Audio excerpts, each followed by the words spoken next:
ಮತ್ತೆ ಊರಿಗೆ ಹೋಗ್ತಾ ಇದ್ದೀನಿ. ಸೊ ನಾನು ಫಸ್ಟ್ ಟೈಮ್ ವಾಯ್ಸ್ ಕೊಡ್ತಾ ಇರೋದ್ರಿಂದ ನನಗೆ ಮಾತಾಡೋಕ್ಕೆ ಅಷ್ಟೊಂದು ಬರೋದಿಲ್ಲ. ಸೊ ನಮ್ಮ ಹೋಗ್ತಾ ಇರೋದು ಮಲೆನಾಡು ಆಗಿರೋದ್ರಿಂದ ನಾನು ಹೋಗೋ ದಾರಿ ಕೂಡ ತುಂಬ ಸುಂದರವಾಗೇ ಇದೆ. ನನ್ನ ಜೊತೆಗೆ ನೀವು ಕೂಡ ಎಂಜಾಯ್ ಮಾಡ್ಕೊಂಡು ಬರ್ತಾ ಇರ್ಬೋದು. ನಾನು ಹೋಗೋ ದಾರಿಯಲ್ಲಿ ಒಂದು ಬೆಟ್ಟ ಸಿಗುತ್ತೆ. ಆ ಬೆಟ್ಟ ಯಾವ ಹತ್ತಬೇಕು ಅನ್ನೋ ಒಂದು ಆಸೆ ಕೂಡ ನೋಡೋರಿಗೆ ಬಂದೇ ಬರುತ್ತೆ. ಮತ್ತು ಅದರಲ್ಲಿ ಮಳೆಗಾಲ ಆಗಿರೋದ್ರಿಂದ ದೃಶ್ಯಗಳು ಕೂಡ ಅಷ್ಟೊಂದು ತುಂಬ ಚೆನ್ನಾಗಿರುತ್ತೆ.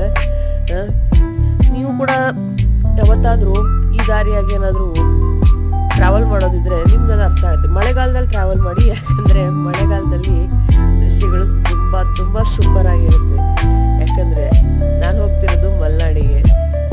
ಮಲೆನಾಡು ಮಳೆಗಾಲದಲ್ಲಿ ಹೇಳಬೇಕಾ, ಅದ್ರ ಮಾತೇ ಬೇರೆ.